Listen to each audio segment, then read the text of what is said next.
안녕하세요. 세상의 모든 지식을 따뜻한 이야기로 풀어내는 이곳에 오신 것을 환영합니다. 세상에서 가장 가깝고도 어려운 관계가 있다면 아마 부모와 자식의 관계일 겁니다.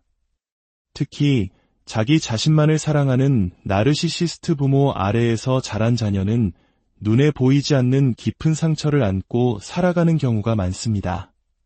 그들은 자녀의 모든 측면을 자신의 권리라고 여기며 자녀의 인생을 자신의 무대처럼 사용하려 합니다. 오늘 우리는 바로 이 복잡하고 고통스러운 관계의 본질을 깊이 들여다보고 그 안에서 자신을 지키고 진정한 자유를 향해 나아갈 수 있는 지혜를 함께 나눠보고자 합니다. 혹시 지금 당신의 마음이 무겁다면 이 이야기가 작은 위로와 등불이 되기를 바랍니다. 이러한 마음에 대한 깊은 이야기에 공감하신다면 채널을 구독하시고 저희의 여정에 함께 해주세요.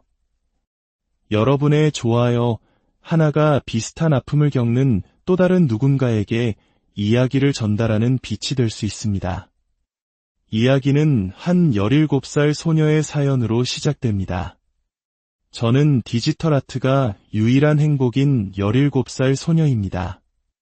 몇 달 동안 아르바이트를 해서 번 돈을 한 푼 두 푼 모아 꿈에 그리던 드로잉 태블릿과 스타일러스 펜을 샀습니다.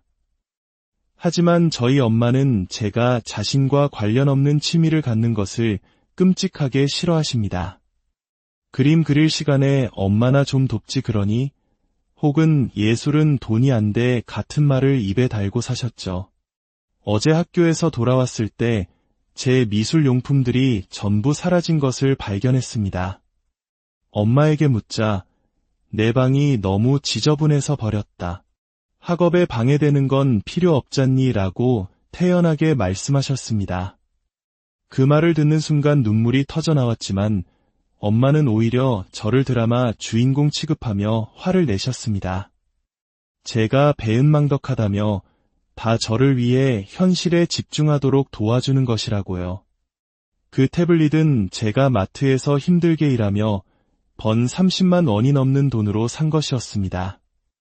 이 사실을 말씀드렸더니 엄마는 정말로 소중했다면 내가 알아서 잘 챙겼어야지 라고 대답했습니다.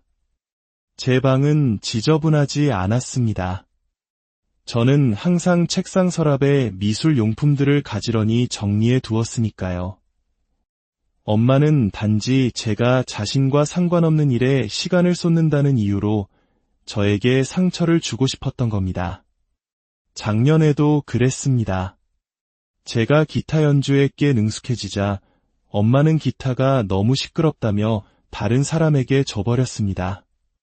이제 대학에 가기까지 1년도 채 남지 않았습니다. 저는 그날만을 손꼽아 기다리고 있습니다. 이 사연은 나르시시스트 부모의 전형적인 행동 패턴을 보여줍니다. 하지만 이 소녀가 한 가지 잘못 이해하고 있는 부분이 있습니다. 바로 엄마는 나에게 상처를 주고 싶어 한다는 생각입니다. 놀랍게도 나르시시스트 부모는 결코 자녀에게 의도적으로 상처를 주려 하지 않습니다. 그들은 자녀를 사랑한다고 굳게 믿습니다. 물론 그들의 행동은 자녀에게 깊은 상처를 주지만 그들의 내면적 동기는 상처를 주는 것 자체가 아닙니다. 그렇다면 도대체 무슨 일이 벌어지고 있는 걸까요? 나르시시스트에게 자녀는 독립된 인격체가 아니라 자신의 정체성을 구성하는 일부입니다. 마치 자신의 팔이나 다리처럼 여깁니다. 만약 당신이 그들이 정해놓은 상자 밖으로 나가 독립적인 개인이 되려고 하면 그들은 자신의 일부가 떨어져 나간다고 느낍니다. 그리고 텅 빈 공허함에 휩싸이게 되죠. 그들은 당신에게 상처를 주려는 것이 아니라 당신을 자신들의 상자 안에 가두어 두려는 것입니다. 이것을 이해하는 것은 매우 중요합니다. 만약 부모가 나를 아프게 하려 한다는 생각에만 집중하면 우리는 문제의 본질을 놓치게 됩니다. 물론 그들의 행동은 당신을 아프게 하고 독립하려는 당신을 벌주는 것일 수도 있습니다. 하지만 그 행동을 이끄는 근본적인 동력은 자녀가 기타나 미술 같은 자신만의 세계로 떠나가 버리면 자신은 뒤에 홀로 남겨진다는 극심한 두려움입니다. 사연 속 소녀는 대학에 가면 모든 것이 끝날 거야라고 생각하며 하루하루를 버티고 있습니다. 하지만 이것은 매우 위험한 착각일 수 있습니다. 나르시시스트 부모가 과연 순순히 자녀를 대학에 보내줄까요? 그들은 자녀가 자신의 통제권을 벗어나는 것을 용납하지 못할 가능성이 높습니다. 대학에 가면 이 고통이 끝나는 것이 아니라 오히려 더 심해질 수 있습니다. 이처럼 상대의 심리를 정확히 이해하지 못하면 우리는 좌절감만 쌓이는 싸움을 끝없이 반복하게 됩니다. 그들은 당신을 미워하는 것이 아닙니다. 그들은 당신을 자기 자신으로 만들고 싶은 것입니다. 이 사실을 깨닫는 순간 비로소 우리는 이 복잡한 관계를 헤쳐나갈 실마리를 찾을 수 있습니다. 나르시시스트 부모를 이해하기 위해 우리가 마음에 새겨야 할 두 가지 핵심 단어가 있습니다. 바로 질투와 특권 의식입니다. 첫 번째는 질투입니다. 자녀가 성장하며 자신만의 정체성을 찾아가는 모습을 볼 때 나르시시스트 부모는 마음 깊은 곳에서 강렬한 질투를 느낍니다. 그것은 그들 자신이 평생 가져보지 못한 것이기 때문입니다.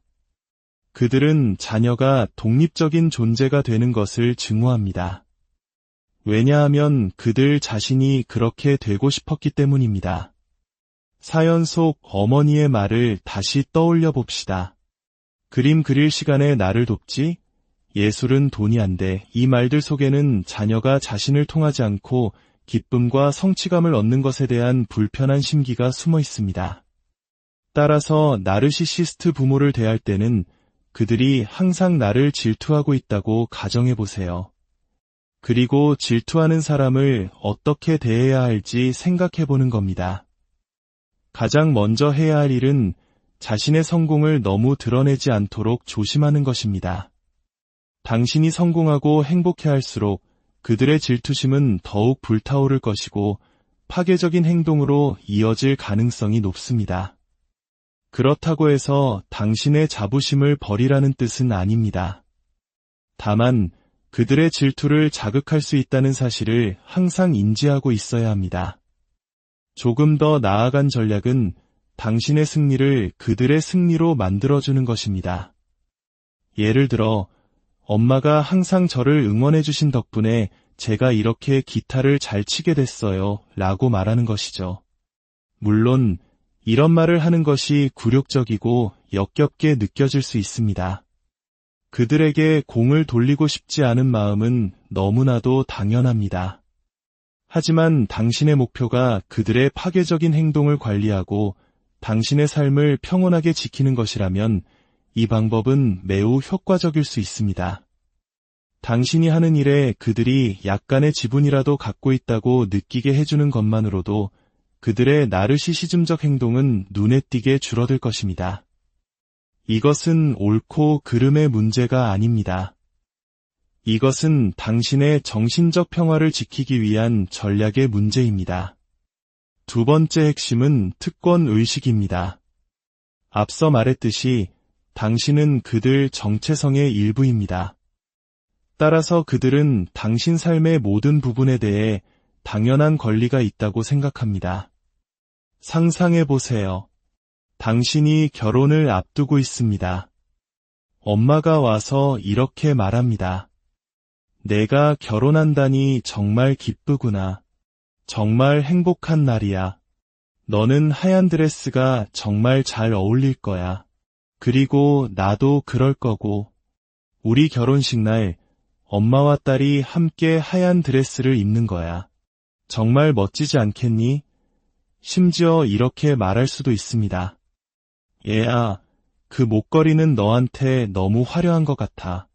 내가 대신하는 게 낫겠다. 내가 해야 더 돋보이지. 그들은 당신의 결혼식, 당신의 물건, 당신의 인생 그 자체가 자신의 것이라고 여깁니다. 이것이 그들의 내면을 움직이는 두 번째 강력한 동기입니다. 질투와 특권의식.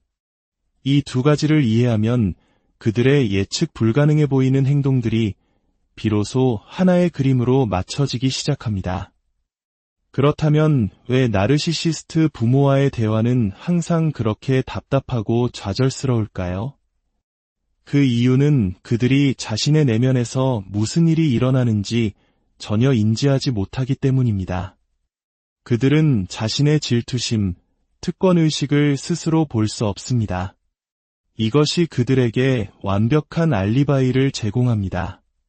당신이 그들에게 다가가 왜 저에게 상처를 주세요? 라고 물으면 그들은 진심으로 내가 언제? 무슨 소리 하는 거니? 라고 되물을 것입니다. 그들은 정말로 모릅니다. 따라서 그들에게 자신의 행동에 대한 책임을 묻거나 이해시키려는 노력은 시간과 에너지 낭비일 뿐입니다. 절대로 성공할 수 없습니다. 그들은 자신만의 환상 속 세계에 살고 있습니다. 그 세계에서는 모든 것이 자기중심적으로 돌아갑니다.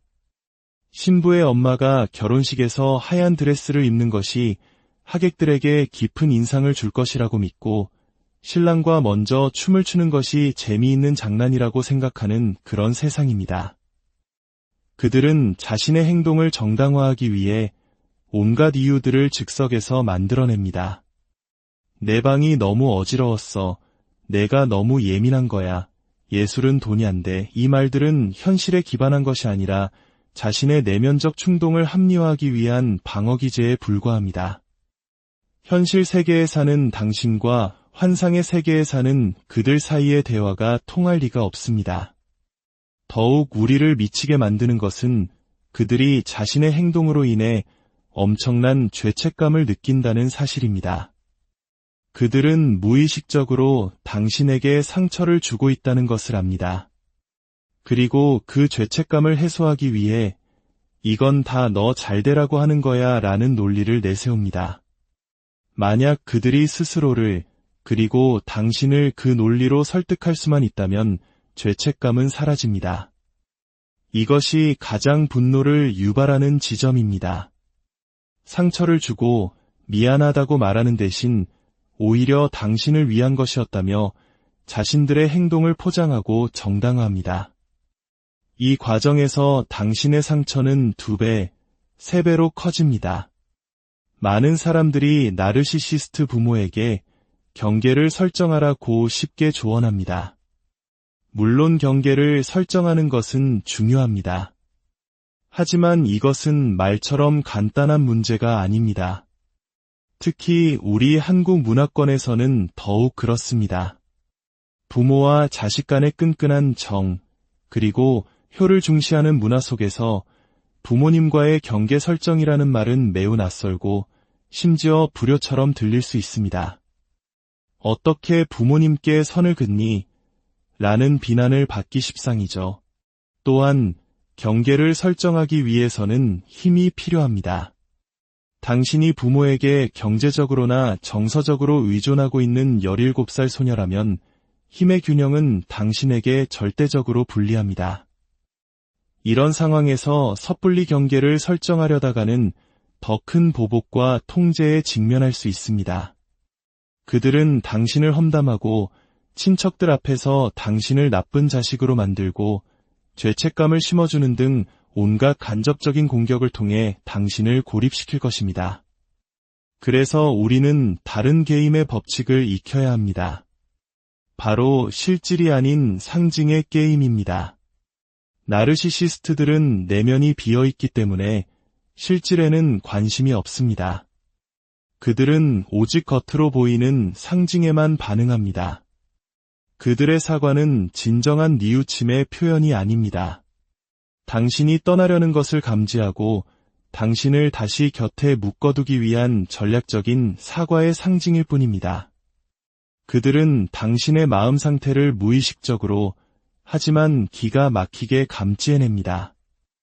그리고 당신을 다시 통제권 안으로 끌어들이기 위해 지금 어떤 말을 해야 하는지 본능적으로 계산합니다. 당신을 비난해야 할 때와 사과해야 할 때를 귀신같이 알아챕니다. 하지만 희소식은 당신도 이 게임을 할 수 있다는 것입니다. 그들을 진심으로 바꾸려 하거나 그들에게서 진정성을 찾으려 하지 마세요. 대신 그들이 당신에게서 원하는 상징이 무엇인지 파악하고 그것을 적절히 제공해 주세요. 그렇게 하면 그들의 파괴적인 행동을 현저히 줄일 수 있습니다. 이것은 그들의 행동을 조장하는 것이 아니라 당신의 독립을 위한 시간을 벌고 불필요한 싸움을 피하기 위한 전략입니다. 예를 들어, 어머니 덕분에 제가 지금의 제가 될 수 있었어요 라는 문장을 생각해 보세요. 이 문장은 거짓말이 아닙니다. 다만 그들에게는 나 덕분에 내가 잘 컸구나라는 칭찬의 상징으로 들리고 당신에게는 당신 때문에 내가 이렇게 고통받으며 강해져야만 했어요라는 진실의 의미로 남습니다. 당신 삶의 모든 단계는 당신의 것입니다. 대학에 가는 것, 독립하는 것, 당신의 꿈을 펼치는 것 모두 당신이 당연히 취해야 할 발걸음입니다. 그 과정에서 발생하는 부모님과의 갈등은 당신이 치러야 할 대가가 아니라 관리해야 할 과제일 뿐입니다. 당신이 그들의 게임 법칙을 이해한다면 당신은 그 과제를 훨씬 더 현명하게 풀어갈 수 있습니다. 혹시 이런 질문을 하실지도 모르겠습니다. 나르시시스트 부모 밑에서 자란 내가 나중에 똑같은 부모가 되면 어떡하죠? 이것은 매우 중요한 질문이며 당신이 이런 걱정을 하고 있다는 사실 자체가 이미 문제 해결의 절반 이상을 해낸 것과 같습니다. 나르시시스트의 가장 큰 문제는 자신이 나르시시스트라는 사실을 전혀 인지하지 못하는 자기인식의 부재에 있기 때문입니다. 당신은 이미 그 첫 단계를 넘어선 것입니다. 나르시시스트가 되지 않기 위한 핵심은 자기 내면을 들여다보는 연습입니다. 내가 어떤 행동을 했을 때 나는 왜 그런 행동을 했을까? 그때 어떤 감정을 느꼈을까? 라고 스스로에게 끊임없이 질문하는 것입니다. 자신의 행동이 내면의 어떤 동기에서 비롯되었는지 이해하는 것, 이것이 바로 나르시시즘을 막는 가장 강력한 백신입니다. 그리고 당신의 자녀를 당신과 분리된 온전한 하나의 인격체로 존중해 주세요. 당신의 자녀가 어떤 행동을 할 때 그것이 남들에게 내가 어떻게 보일까에 대한 걱정 때문인지 아니면 정말로 자녀를 위한 것인지 스스로에게 물어보세요. 당신은 자녀가 성장하고 독립해 나가는 모습에 질투를 느낄 수도 있습니다. 괜찮습니다. 그 감정은 지극히 자연스러운 것입니다. 당신의 부모가 당신에게 질투를 느꼈던 이유는 그들이 평생 독립적인 존재가 될 기회를 갖지 못했기 때문입니다. 당신은 그 이유를 알고 있습니다. 그 질투를 마주하고 이렇게 생각해 보세요. 내가 내 아이에게 질투를 느끼는 이유는 내가 그 아이에게 내가 평생 원했던 멋진 삶을 선물하고 있기 때문이구나. 그 순간 질투는 다음 세대에서 대물림되던 상처의 고리를 끊어낸 당신에 대한 자부심으로 바뀔 수 있습니다. 나르시시스트 부모와 함께 사는 것은 부모가 없는 것과 마찬가지의 슬픔입니다. 당신은 정상적인 부모, 사랑을 주는 부모를 가질 기회를 박탈당한 것입니다. 이 슬픔을 충분히 애도하고 인정하는 것이 치유의 시작입니다. 당신은 혼자가 아닙니다.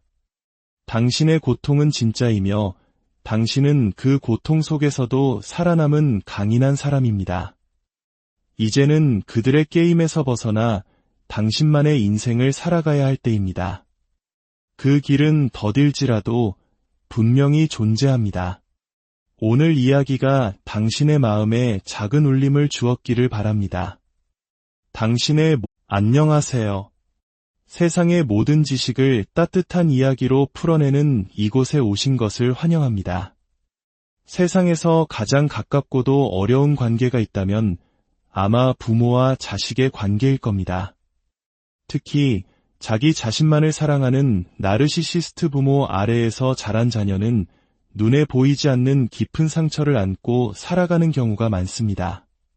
그들은 자녀의 삶 모든 측면을 자신의 권리라고 여기며 자녀의 인생을 자신의 무대처럼 사용하려 합니다.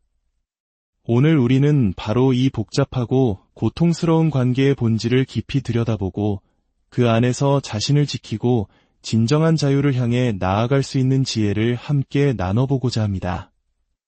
혹시 지금 당신의 마음이 무겁다면 이 이야기가 작은 위로와 등불이 되기를 바랍니다. 이러한 마음에 대한 깊은 이야기에 공감하신다면 채널을 구독하시고 저희의 여정에 함께 해주세요. 여러분의 좋아요 하나가 비슷한 아픔을 겪는 또 다른 누군가에게 이야기를 전달하는 빛이 될 수 있습니다. 이야기는 한 17살 소녀의 사연으로 시작됩니다. 저는 디지털 아트가 유일한 행복인 17살 소녀입니다. 몇 달 동안 아르바이트를 해서 번 돈을 한 푼 두 푼 모아 꿈에 그리던 드로잉 태블릿과 스타일러스 펜을 샀습니다. 하지만 저희 엄마는 제가 자신과 관련 없는 취미를 갖는 것을 끔찍하게 싫어하십니다. 그림 그릴 시간에 엄마나 좀 돕지 그러니? 혹은 예술은 돈이 안 돼 같은 말을 입에 달고 사셨죠. 어제 학교에서 돌아왔을 때 제 미술 용품들이 전부 사라진 것을 발견했습니다.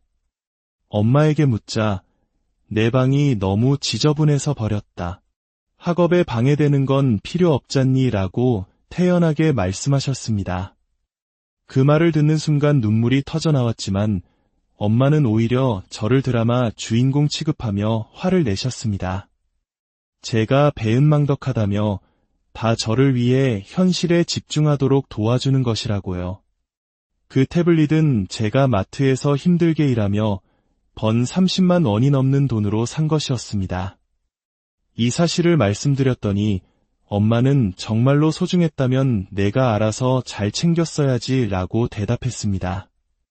제 방은 지저분하지 않았습니다. 저는 항상 책상 서랍에 미술 용품들을 가지런히 정리해 두었으니까요. 엄마는 단지 제가 자신과 상관없는 일에 시간을 쏟는다는 이유로 저에게 상처를 주고 싶었던 겁니다. 작년에도 그랬습니다. 제가 기타 연주에 꽤 능숙해지자 엄마는 기타가 너무 시끄럽다며 다른 사람에게 줘버렸습니다.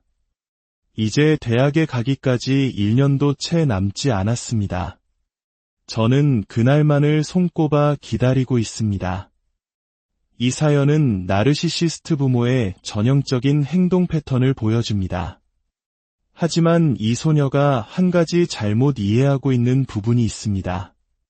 바로 엄마는 나에게 상처를 주고 싶어 한다는 생각입니다. 놀랍게도 나르시시스트 부모는 결코 자녀에게 의도적으로 상처를 주려 하지 않습니다. 그들은 자녀를 사랑한다고 굳게 믿습니다. 물론 그들의 행동은 자녀에게 깊은 상처를 주지만 그들의 내면적 동기는 상처를 주는 것 자체가 아닙니다. 그렇다면 도대체 무슨 일이 벌어지고 있는 걸까요? 나르시시스트에게 자녀는 독립된 인격체가 아니라 자신의 정체성을 구성하는 일부입니다. 마치 자신의 팔이나 다리처럼 여깁니다. 만약 당신이 그들이 정해놓은 상자 밖으로 나가 독립적인 개인이 되려고 하면 그들은 자신의 일부가 떨어져 나간다고 느낍니다. 그리고 텅 빈 공허함에 휩싸이게 되죠. 그들은 당신에게 상처를 주려는 것이 아니라 당신을 자신들의 상자 안에 가두어 두려는 것입니다. 이것을 이해하는 것은 매우 중요합니다. 만약 부모가 나를 아프게 하려 한다는 생각에만 집중하면 우리는 문제의 본질을 놓치게 됩니다. 물론 그들의 행동은 당신을 아프게 하고 독립하려는 당신을 벌주는 것일 수도 있습니다. 하지만 그 행동을 이끄는 근본적인 동력은 자녀가 기타나 미술 같은 자신만의 세계로 떠나가 버리면 자신은 뒤에 홀로 남겨진다는 극심한 두려움입니다. 사연 속 소녀는 대학에 가면 모든 것이 끝날 거야라고 생각하며 하루하루를 버티고 있습니다. 하지만 이것은 매우 위험한 착각일 수 있습니다. 나르시시스트 부모가 과연 순순히 자녀를 대학에 보내줄까요? 그들은 자녀가 자신의 통제권을 벗어나는 것을 용납하지 못할 가능성이 높습니다. 대학에 가면 이 고통이 끝나는 것이 아니라 오히려 더 심해질 수 있습니다. 이처럼 상대의 심리를 정확히 이해하지 못하면 우리는 좌절감만 쌓이는 싸움을 끝없이 반복하게 됩니다. 그들은 당신을 미워하는 것이 아닙니다. 그들은 당신을 자기 자신으로 만들고 싶은 것입니다. 이 사실을 깨닫는 순간 비로소 우리는 이 복잡한 관계를 헤쳐나갈 실마리를 찾을 수 있습니다. 나르시시스트 부모를 이해하기 위해 우리가 마음에 새겨야 할 두 가지 핵심 단어가 있습니다. 바로 질투와 특권의식입니다. 첫 번째는 질투입니다. 자녀가 성장하며 자신만의 정체성을 찾아가는 모습을 볼 때 나르시시스트 부모는 마음 깊은 곳에서 강렬한 질투를 느낍니다. 그것은 그들 자신이 평생 가져보지 못한 것이기 때문입니다. 그들은 자녀가 독립적인 존재가 되는 것을 증오합니다. 왜냐하면 그들 자신이 그렇게 되고 싶었기 때문입니다. 사연 속 어머니의 말을 다시 떠올려 봅시다. 그림 그릴 시간에 나를 돕지? 예술은 돈이 안 돼. 이 말들 속에는 자녀가 자신을 통하지 않고 기쁨과 성취감을 얻는 것에 대한 불편한 심기가 숨어 있습니다. 따라서 나르시시스트 부모를 대할 때는 그들이 항상 나를 질투하고 있다고 가정해 보세요. 그리고 질투하는 사람을 어떻게 대해야 할지 생각해 보는 겁니다. 가장 먼저 해야 할 일은 자신의 성공을 너무 드러내지 않도록 조심하는 것입니다. 당신이 성공하고 행복해할수록 그들의 질투심은 더욱 불타오를 것이고 파괴적인 행동으로 이어질 가능성이 높습니다. 그렇다고 해서 당신의 자부심을 버리라는 뜻은 아닙니다. 다만 그들의 질투를 자극할 수 있다는 사실을 항상 인지하고 있어야 합니다. 조금 더 나아간 전략은 당신의 승리를 그들의 승리로 만들어주는 것입니다. 예를 들어, 엄마가 항상 저를 응원해주신 덕분에 제가 이렇게 기타를 잘 치게 됐어요 라고 말하는 것이죠. 물론 이런 말을 하는 것이 굴욕적이고 역겹게 느껴질 수 있습니다. 그들에게 공을 돌리고 싶지 않은 마음은 너무나도 당연합니다. 하지만 당신의 목표가 그들의 파괴적인 행동을 관리하고 당신의 삶을 평온하게 지키는 것이라면 이 방법은 매우 효과적일 수 있습니다. 당신이 하는 일에 그들이 약간의 지분이라도 갖고 있다고 느끼게 해주는 것만으로도 그들의 나르시시즘적 행동은 눈에 띄게 줄어들 것입니다. 이것은 옳고 그름의 문제가 아닙니다. 이것은 당신의 정신적 평화를 지키기 위한 전략의 문제입니다. 두 번째 핵심은 특권의식입니다.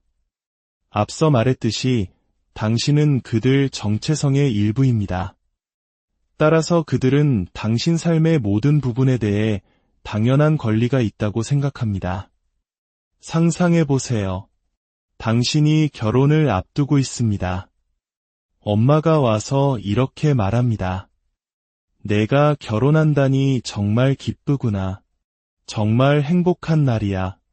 너는 하얀 드레스가 정말 잘 어울릴 거야. 그리고 나도 그럴 거고. 우리 결혼식 날 엄마와 딸이 함께 하얀 드레스를 입는 거야. 정말 멋지지 않겠니? 심지어 이렇게 말할 수도 있습니다. 얘야, 그 목걸이는 너한테 너무 화려한 것 같아. 내가 대신하는 게 낫겠다. 내가 해야 더 돋보이지. 그들은 당신의 결혼식, 당신의 물건, 당신의 인생 그 자체가 자신의 것이라고 여깁니다.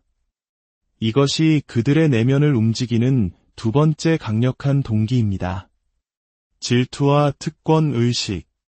이 두 가지를 이해하면 그들의 예측 불가능해 보이는 행동들이 비로소 하나의 그림으로 맞춰지기 시작합니다. 그렇다면 왜 나르시시스트 부모와의 대화는 항상 그렇게 답답하고 좌절스러울까요? 그 이유는 그들이 자신의 내면에서 무슨 일이 일어나는지 전혀 인지하지 못하기 때문입니다. 그들은 자신의 질투심, 특권의식을 스스로 볼 수 없습니다. 이것이 그들에게 완벽한 알리바이를 제공합니다. 당신이 그들에게 다가가 왜 저에게 상처를 주세요? 라고 물으면 그들은 진심으로 내가 언제? 무슨 소리 하는 거니? 라고 되물을 것입니다. 그들은 정말로 모릅니다. 따라서 그들에게 자신의 행동에 대한 책임을 묻거나 이해시키려는 노력은 시간과 에너지 낭비일 뿐입니다. 절대로 성공할 수 없습니다. 그들은 자신만의 환상 속 세계에 살고 있습니다. 그 세계에서는 모든 것이 자기중심적으로 돌아갑니다. 신부의 엄마가 결혼식에서 하얀 드레스를 입는 것이 하객들에게 깊은 인상을 줄 것이라고 믿고 신랑과 먼저 춤을 추는 것이 재미있는 장난이라고 생각하는 그런 세상입니다. 그들은 자신의 행동을 정당화하기 위해 온갖 이유들을 즉석에서 만들어냅니다. 내 방이 너무 어지러웠어. 내가 너무 예민한 거야. 예술은 돈이 안 돼. 이 말들은 현실에 기반한 것이 아니라 자신의 내면적 충동을 합리화하기 위한 방어기제에 불과합니다. 현실 세계에 사는 당신과 환상의 세계에 사는 그들 사이의 대화가 통할 리가 없습니다. 더욱 우리를 미치게 만드는 것은 그들이 자신의 행동으로 인해 엄청난 죄책감을 느낀다는 사실입니다. 그들은 무의식적으로 당신에게 상처를 주고 있다는 것을 압니다. 그리고 그 죄책감을 해소하기 위해 이건 다 너 잘되라고 하는 거야 라는 논리를 내세웁니다. 만약 그들이 스스로를 그리고 당신을 그 논리로 설득할 수만 있다면 죄책감은 사라집니다. 이것이 가장 분노를 유발하는 지점입니다. 상처를 주고 미안하다고 말하는 대신 오히려 당신을 위한 것이었다며 자신들의 행동을 포장하고 정당화합니다. 이 과정에서 당신의 상처는 2배, 3배로 커집니다. 많은 사람들이 나르시시스트 부모에게 경계를 설정하라고 쉽게 조언합니다. 물론 경계를 설정하는 것은 중요합니다. 하지만 이것은 말처럼 간단한 문제가 아닙니다. 특히 우리 한국 문화권에서는 더욱 그렇습니다. 부모와 자식 간의 끈끈한 정, 그리고 효를 중시하는 문화 속에서 부모님과의 경계 설정이라는 말은 매우 낯설고 심지어 불효처럼 들릴 수 있습니다. 어떻게 부모님께 선을 긋니? 라는 비난을 받기 십상이죠. 또한 경계를 설정하기 위해서는 힘이 필요합니다. 당신이 부모에게 경제적으로나 정서적으로 의존하고 있는 17살 소녀라면 힘의 균형은 당신에게 절대적으로 불리합니다. 이런 상황에서 섣불리 경계를 설정하려다가는 더 큰 보복과 통제에 직면할 수 있습니다. 그들은 당신을 험담하고 친척들 앞에서 당신을 나쁜 자식으로 만들고 죄책감을 심어주는 등 온갖 간접적인 공격을 통해 당신을 고립시킬 것입니다. 그래서 우리는 다른 게임의 법칙을 익혀야 합니다. 바로 실질이 아닌 상징의 게임입니다. 나르시시스트들은 내면이 비어있기 때문에 실질에는 관심이 없습니다. 그들은 오직 겉으로 보이는 상징에만 반응합니다. 그들의 사과는 진정한 뉘우침의 표현이 아닙니다. 당신이 떠나려는 것을 감지하고 당신을 다시 곁에 묶어두기 위한 전략적인 사과의 상징일 뿐입니다. 그들은 당신의 마음 상태를 무의식적으로 하지만 기가 막히게 감지해냅니다. 그리고 당신을 다시 통제권 안으로 끌어들이기 위해 지금 어떤 말을 해야 하는지 본능적으로 계산합니다. 당신을 비난해야 할 때와 사과해야 할 때를 귀신같이 알아챕니다. 하지만 희소식은 당신도 이 게임을 할 수 있다는 것입니다. 그들을 진심으로 바꾸려 하거나 그들에게서 진정성을 찾으려 하지 마세요. 대신 그들이 당신에게서 원하는 상징이 무엇인지 파악하고 그것을 적절히 제공해 주세요. 그렇게 하면 그들의 파괴적인 행동을 현저히 줄일 수 있습니다. 이것은 그들의 행동을 조장하는 것이 아니라 당신의 독립을 위한 시간을 벌고 불필요한 싸움을 피하기 위한 전략입니다. 예를 들어, 어머니 덕분에 제가 지금의 제가 될 수 있었어요. 라는 문장을 생각해 보세요. 이 문장은 거짓말이 아닙니다. 다만 그들에게는 나 덕분에 내가 잘 컸구나라는 칭찬의 상징으로 들리고 당신에게는 당신 때문에 내가 이렇게 고통받으며 강해져야만 했어요라는 진실의 의미로 남습니다. 당신 삶의 모든 단계는 당신의 것입니다. 대학에 가는 것, 독립하는 것, 당신의 꿈을 펼치는 것 모두 당신이 당연히 취해야 할 발걸음입니다. 그 과정에서 발생하는 부모님과의 갈등은 당신이 치러야 할 대가가 아니라 관리해야 할 과제일 뿐입니다. 당신이 그들의 게임 법칙을 이해한다면 당신은 그 과제를 훨씬 더 현명하게 풀어갈 수 있습니다. 혹시 이런 질문을 하실지도 모르겠습니다. 나르시시스트 부모 밑에서 자란 내가 나중에 똑같은 부모가 되면 어떡하죠?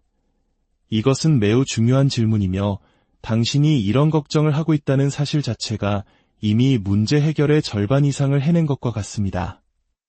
나르시시스트의 가장 큰 문제는 자신이 나르시시스트라는 사실을 전혀 인지하지 못하는 자기인식의 부재에 있기 때문입니다. 당신은 이미 그 첫 단계를 넘어선 것입니다. 나르시시스트가 되지 않기 위한 핵심은 자기 내면을 들여다보는 연습입니다. 내가 어떤 행동을 했을 때 나는 왜 그런 행동을 했을까? 그때 어떤 감정을 느꼈을까? 라고 스스로에게 끊임없이 질문하는 것입니다. 자신의 행동이 내면의 어떤 동기에서 비롯되었는지 이해하는 것, 이것이 바로 나르시시즘을 막는 가장 강력한 백신입니다.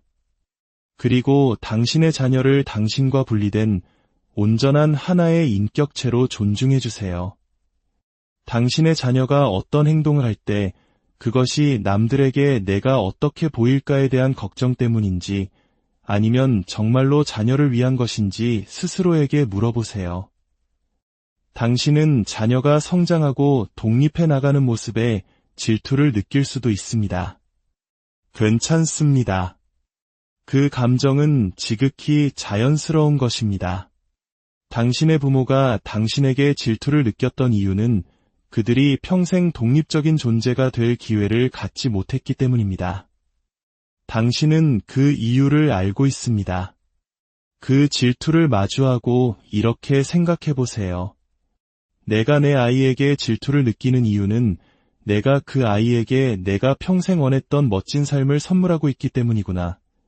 그 순간 질투는 다음 세대에서 대물림되던 상처의 고리를 끊어낸 당신에 대한 자부심으로 바뀔 수 있습니다. 나르시시스트 부모와 함께 사는 것은 부모가 없는 것과 마찬가지의 슬픔입니다. 당신은 정상적인 부모, 사랑을 주는 부모를 가질 기회를 박탈당한 것입니다. 이 슬픔을 충분히 애도하고 인정하는 것이 치유의 시작입니다. 당신은 혼자가 아닙니다. 당신의 고통은 진짜이며 당신은 그 고통 속에서도 살아남은 강인한 사람입니다. 이제는 그들의 게임에서 벗어나 당신만의 인생을 살아가야 할 때입니다. 그 길은 더딜지라도 분명히 존재합니다.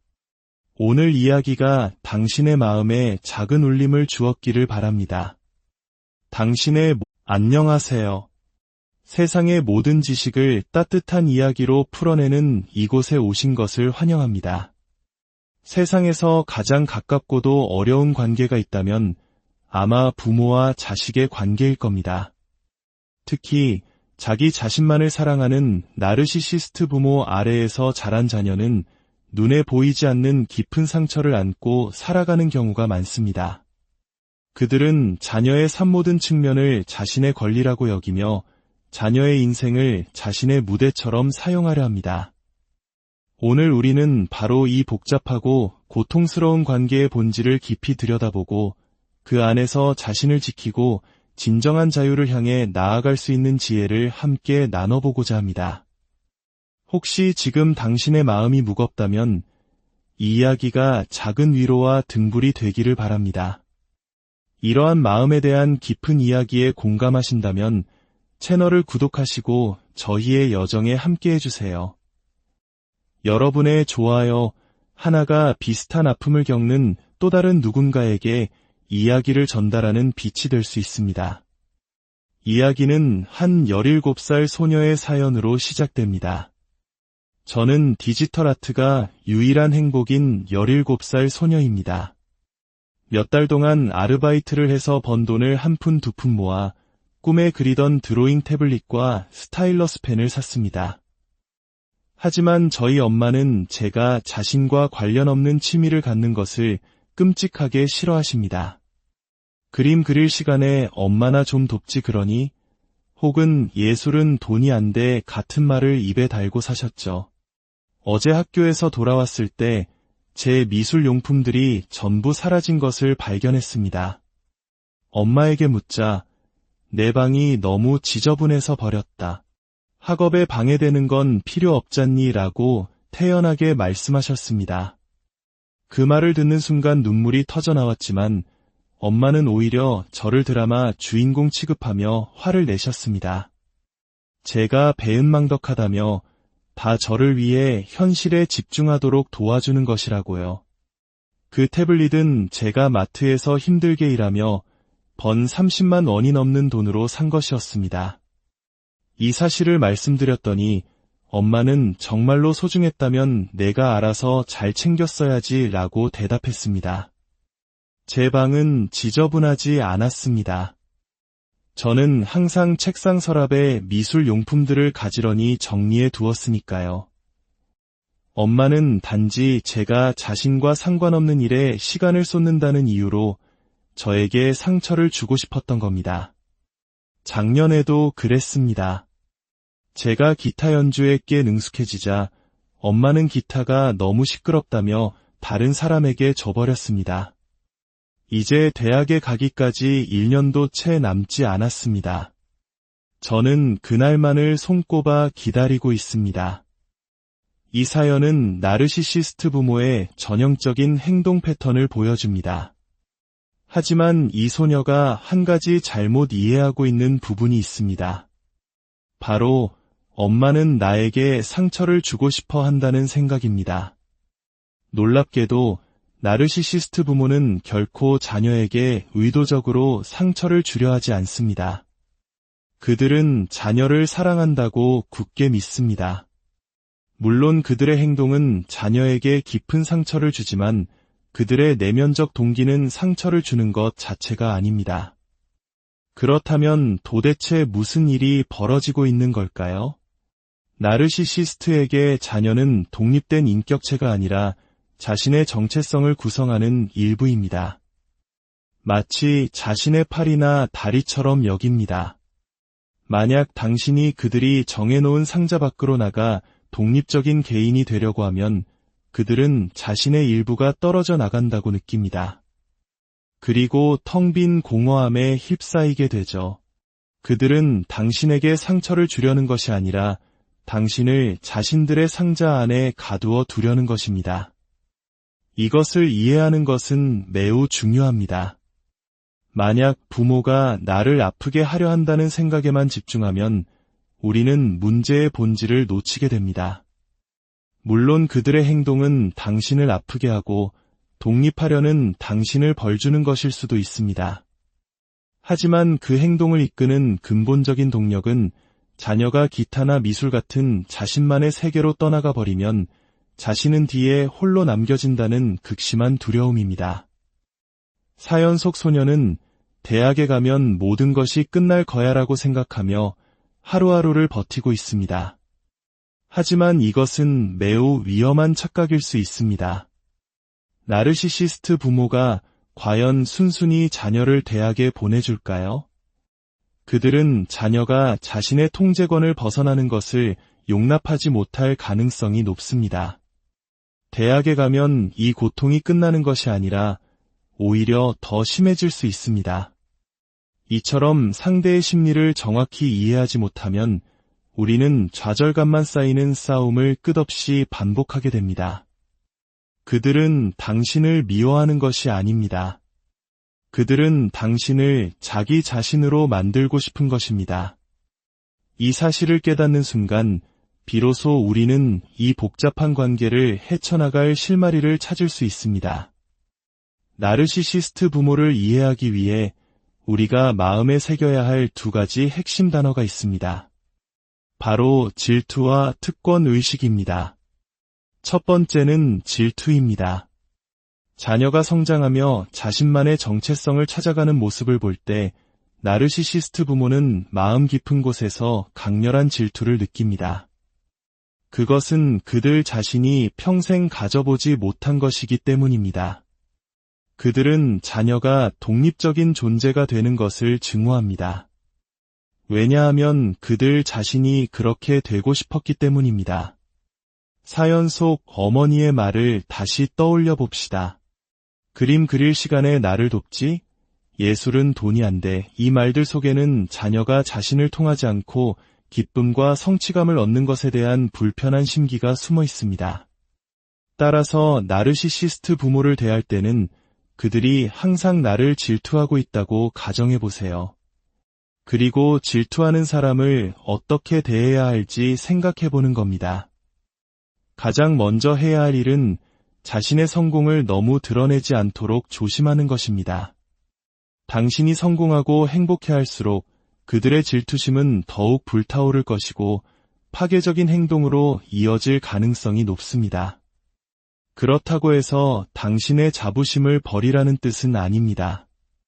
다만 그들의 질투를 자극할 수 있다는 사실을 항상 인지하고 있어야 합니다. 조금 더 나아간 전략은 당신의 승리를 그들의 승리로 만들어주는 것입니다. 예를 들어, 엄마가 항상 저를 응원해주신 덕분에 제가 이렇게 기타를 잘 치게 됐어요 라고 말하는 것이죠. 물론 이런 말을 하는 것이 굴욕적이고 역겹게 느껴질 수 있습니다. 그들에게 공을 돌리고 싶지 않은 마음은 너무나도 당연합니다. 하지만 당신의 목표가 그들의 파괴적인 행동을 관리하고 당신의 삶을 평온하게 지키는 것이라면 이 방법은 매우 효과적일 수 있습니다. 당신이 하는 일에 그들이 약간의 지분이라도 갖고 있다고 느끼게 해주는 것만으로도 그들의 나르시시즘적 행동은 눈에 띄게 줄어들 것입니다. 이것은 옳고 그름의 문제가 아닙니다. 이것은 당신의 정신적 평화를 지키기 위한 전략의 문제입니다. 두 번째 핵심은 특권의식입니다. 앞서 말했듯이 당신은 그들 정체성의 일부입니다. 따라서 그들은 당신 삶의 모든 부분에 대해 당연한 권리가 있다고 생각합니다. 상상해보세요. 당신이 결혼을 앞두고 있습니다. 엄마가 와서 이렇게 말합니다. 내가 결혼한다니 정말 기쁘구나. 정말 행복한 날이야. 너는 하얀 드레스가 정말 잘 어울릴 거야. 그리고 나도 그럴 거고. 우리 결혼식 날 엄마와 딸이 함께 하얀 드레스를 입는 거야. 정말 멋지지 않겠니? 심지어 이렇게 말할 수도 있습니다. 얘야, 그 목걸이는 너한테 너무 화려한 것 같아. 내가 대신하는 게 낫겠다. 내가 해야 더 돋보이지. 그들은 당신의 결혼식, 당신의 물건, 당신의 인생 그 자체가 자신의 것이라고 여깁니다. 이것이 그들의 내면을 움직이는 두 번째 강력한 동기입니다. 질투와 특권의식. 이 두 가지를 이해하면 그들의 예측 불가능해 보이는 행동들이 비로소 하나의 그림으로 맞춰지기 시작합니다. 그렇다면 왜 나르시시스트 부모와의 대화는 항상 그렇게 답답하고 좌절스러울까요? 그 이유는 그들이 자신의 내면에서 무슨 일이 일어나는지 전혀 인지하지 못하기 때문입니다. 그들은 자신의 질투심, 특권의식을 스스로 볼 수 없습니다. 이것이 그들에게 완벽한 알리바이를 제공합니다. 당신이 그들에게 다가가 왜 저에게 상처를 주세요? 라고 물으면 그들은 진심으로 내가 언제? 무슨 소리 하는 거니? 라고 되물을 것입니다. 그들은 정말로 모릅니다. 따라서 그들에게 자신의 행동에 대한 책임을 묻거나 이해시키려는 노력은 시간과 에너지 낭비일 뿐입니다. 절대로 성공할 수 없습니다. 그들은 자신만의 환상 속 세계에 살고 있습니다. 그 세계에서는 모든 것이 자기중심적으로 돌아갑니다.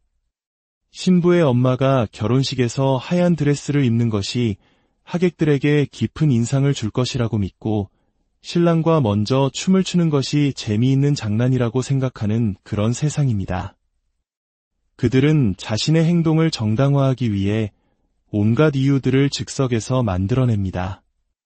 내 방이 너무 어지러웠어. 내가 너무 예민한 거야.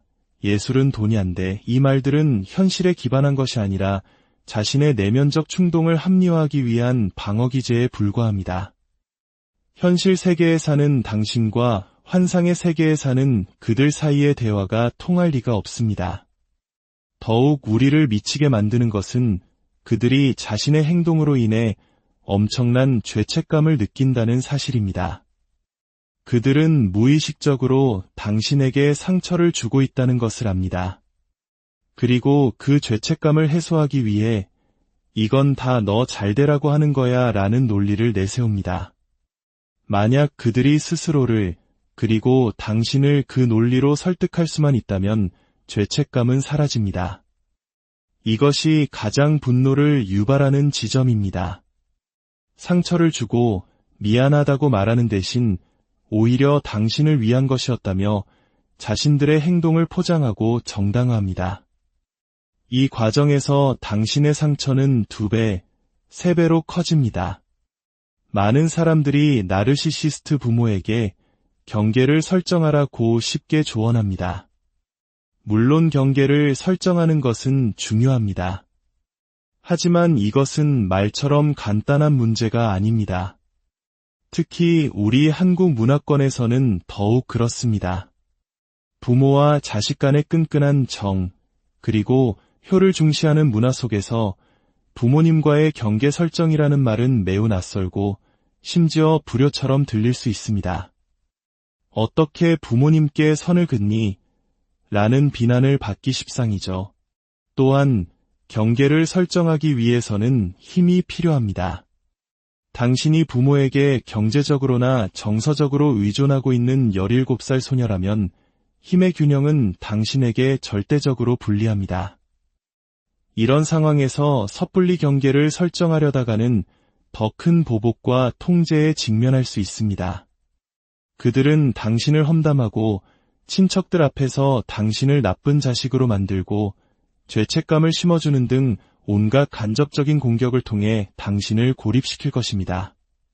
그래서 우리는 다른 게임의 법칙을 익혀야 합니다. 바로 실질이 아닌 상징의 게임입니다.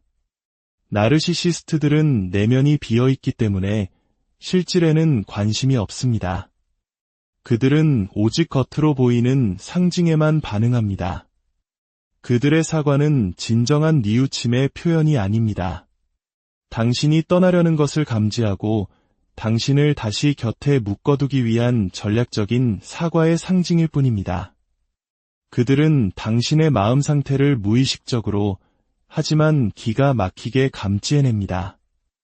그리고 당신을 다시 통제권 안으로 끌어들이기 위해 지금 어떤 말을 해야 하는지 본능적으로 계산합니다. 당신을 비난해야 할 때와 사과해야 할 때를 귀신같이 알아챕니다. 하지만 희소식은 당신도 이 게임을 할 수 있다는 것입니다. 그들을 진심으로 바꾸려 하거나 그들에게서 진정성을 찾으려 하지 마세요. 대신 그들이 당신에게서 원하는 상징이 무엇인지 파악하고 그것을 적절히 제공해 주세요. 그렇게 하면 그들의 파괴적인 행동을 현저히 줄일 수 있습니다. 이것은 그들의 행동을 조장하는 것이 아니라 당신의 독립을 위한 시간을 벌고 불필요한 싸움을 피하기 위한 전략입니다. 예를 들어, 어머니 덕분에 제가 지금의 제가 될 수 있었어요. 라는 문장을 생각해 보세요. 이 문장은 거짓말이 아닙니다. 다만 그들에게는 나 덕분에 내가 잘 컸구나라는 칭찬의 상징으로 들리고, 당신에게는 당신 때문에 내가 이렇게 고통받으며 강해져야만 했어요라는 진실의 의미로 남습니다. 당신 삶의 모든 단계는 당신의 것입니다. 대학에 가는 것, 독립하는 것, 당신의 꿈을 펼치는 것 모두 당신이 당연히 취해야 할 발걸음입니다. 그 과정에서 발생하는 부모님과의 갈등은 당신이 치러야 할 대가가 아니라 관리해야 할 과제일 뿐입니다. 당신이 그들의 게임 법칙을 이해한다면 당신은 그 과제를 훨씬 더 현명하게 풀어갈 수 있습니다. 혹시 이런 질문을 하실지도 모르겠습니다. 나르시시스트 부모 밑에서 자란 내가 나중에 똑같은 부모가 되면 어떡하죠? 이것은 매우 중요한 질문이며 당신이 이런 걱정을 하고 있다는 사실 자체가 이미 문제 해결의 절반 이상을 해낸 것과 같습니다.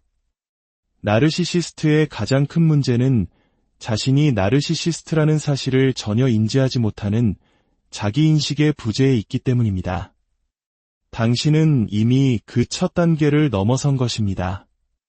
나르시시스트가 되지 않기 위한 핵심은 자기 내면을 들여다보는 연습입니다. 내가 어떤 행동을 했을 때 나는 왜 그런 행동을 했을까? 그때 어떤 감정을 느꼈을까? 라고 스스로에게 끊임없이 질문하는 것입니다. 자신의 행동이 내면의 어떤 동기에서 비롯되었는지 이해하는 것, 이것이 바로 나르시시즘을 막는 가장 강력한 백신입니다. 그리고 당신의 자녀를 당신과 분리된 온전한 하나의 인격체로 존중해주세요. 당신의 자녀가 어떤 행동을 할 때 그것이 남들에게 내가 어떻게 보일까에 대한 걱정 때문인지 아니면 정말로 자녀를 위한 것인지 스스로에게 물어보세요. 당신은 자녀가 성장하고 독립해 나가는 모습에 질투를 느낄 수도 있습니다. 괜찮습니다. 그 감정은 지극히 자연스러운 것입니다. 당신의 부모가 당신에게 질투를 느꼈던 이유는 그들이 평생 독립적인 존재가 될 기회를 갖지 못했기 때문입니다. 당신은 그 이유를 알고 있습니다.